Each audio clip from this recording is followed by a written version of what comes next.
اچھا پھر مجھے یہ بتائیں یہ قسمت کیسے ورک کرتی ہے؟ یعنی ایک بندہ عام انسان ہوتا ہے، اگلے دن وہ دنیا میں مشہور ہو جاتا ہے. ایک آدمی بالکل سویا ہوا ہے، اس کی اربوں روپے کی لاٹری لگ گئی ہے، کچھ پتہ لگا کہ کوئی وظیفہ کیا تھا جی میں نے.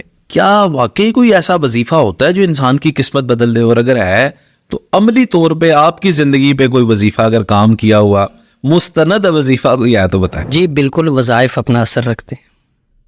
پہلا سوال آپ کا تھا قسمت کا، تقدیر.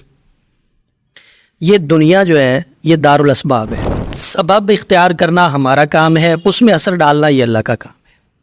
بندہ جب قدم اٹھاتا ہے نا، اللہ قرآن پاک میں کہتے ہیں والذین جاہدوا فینا لنہدینہم سبلنا، کہ جب بندہ قدم اٹھاتا ہے ہم اس کے لیے راستے کھول دیتے ہیں.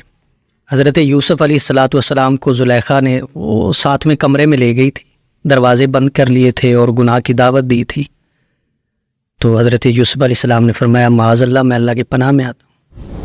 تو آپ وہاں کھڑے نہیں رہے، یہ نہیں سوچا کہ دروازے بند ہیں، تالے لگے ہوئے ہیں، اللہ کی ذات پہ بھروسہ کر کے قدم اٹھایا دروازے کی طرف. تو دروازہ تالا ٹوٹتا ہے، دروازہ کھلتا ہے، آپ باہر چلے جاتے ہیں. ساتوں دروازے اسی طرح کھل گئے. تو جب بندہ قدم اٹھاتا ہے اللہ راستے کھول دیتے ہیں. سبب اختیار کرنے سے تقدیر بدلتی ہے، دعا سے بھی تقدیر بدلتی ہے، اسباب سے بھی اور اعمال سے بھی تقدیر بدلتی ہے. جیسے کہ دیکھیں حدیث پاک میں ہے کہ ایک بندہ دنیا میں آیا ہے تو وہ اپنا رزق بھی لکھوا کے لایا ہے، اپنی عمر بھی لکھوا کے لایا ہے. لیکن دوسری طرف حدیث پاک میں آتا ہے کہ جو بندہ والدین کی خدمت کرے گا اللہ اس کی عمر میں بھی برکت دیں گے، اس کی روزی میں بھی برکت دیں گے. تقدیر کی دو قسمیں ہیں نا. ایک تقدیر ہے جو کسی عمل کے ساتھ معلق ہے کہ آپ یہ کام کریں گے تو یہ ایسے ہو جائے گا، یہ کریں گے تو یہ ایسے ہو جائے گا. قسمت ہو جاتا ہے ایسا کہ ایک وقت میں بندے کے حالات ٹھیک نہیں ہیں، اس سے کوئی اچھا کام ہو جاتا ہے، اللہ کو وہ پسند آ جاتا ہے، اللہ اس کے حالات کو بدل دیتے ہیں. یہ اکثر آپ نے اپنے والا کوئی وظیفہ نہیں بتایا؟ یہ ابھی قریب کی بات ہے، زیادہ دور کی بات نہیں. رمضان المبارک کا مہینہ تھا، تو جس مسجد میں میں تراویح پڑھا رہا تھا وہ میرے گھر سے تقریباً 2 سے 2.5 کلومیٹر کے فاصلے پہ تھی. میں نے تراویح پڑھائی تو تراویح پڑھانے کے بعد میرے پاس سواری نہیں تھی کہ میں اس پہ بیٹھ کے تو اپنے گھر میں آ سکوں. تراویح کے بعد حالات اس طرح کے تھے تو میں پیدل آتا تھا روز ہی. تو ایک دن میں پیدل آ رہا تھا تو دل بڑا بجھا سا ہوا تھا. ہمارے جو ائمہ ہیں، خطبہ ہیں، ان کے ساتھ ہماری مساجدوں والے جو کرتے ہیں آپ ذرا جانتے ہیں سبھی، تو میں بھی ان کے زیر اثر تھا.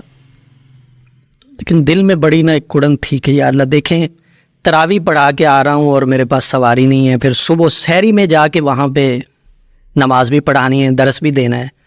تو میں واپس آیا تو گھر میں پہنچ کے نا میرے ایک استاد ہیں، یہ روحانی امریات کے بلوچستان کے سید عبداللہ شاہ صاحب ان کا نام ہے. میں نے ان کو کال کی تو بس اللہ کی طرف سے ایسا ہوا، میں نے ان کو کال کی تو میرے آنسو گرنے شروع ہو.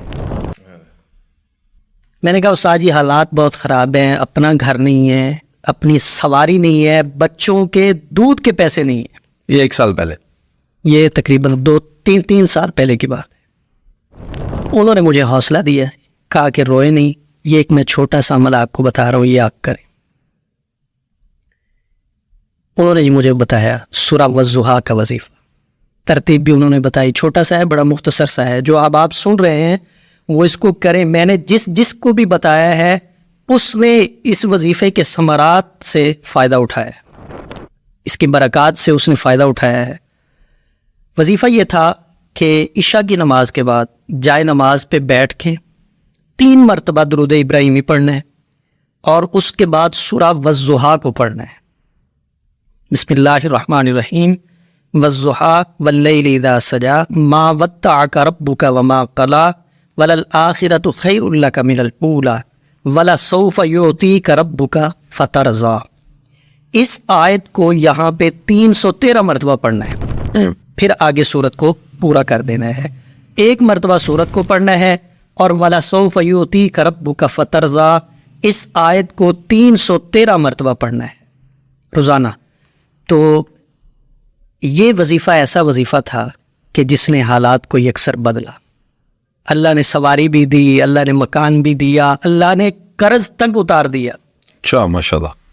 حالات بہتر ہو گئے ہیں تو وظائف اثر رکھتے ہیں، بالکل رکھتے ہیں، یقینی طور بہت شکریہ، یہ بڑا اور قیمتی- یہ جو آیت ہے وَلَسَوْفَ يُؤْتِيكَ رَبُّكَ فَتَرْضَىٰ، اس کا تو ترجمہ ہی یہ ہے کہ آپ کا رب آپ کو اتنا دے گا کہ آپ راضی ہو جائیں. ارے واہ. اور پھر جب رب راضی کرے تو وہ تو اپنی رضا سے کرے گا، انسان کا تو اتنا برتن ہی نہیں ہے اس میں سما سے. وہ یہ آیت رسول اللہ صلی اللہ علیہ وسلم کے متعلق ہے، لیکن ہم حضور کے امتی ہیں، جب یہ ہماری زبان پہ آتی ہے نا تو اللہ اس کی برکات سے ہمیں بھی نوازتے ہیں. بے شک، کوئی شک نہیں ہے.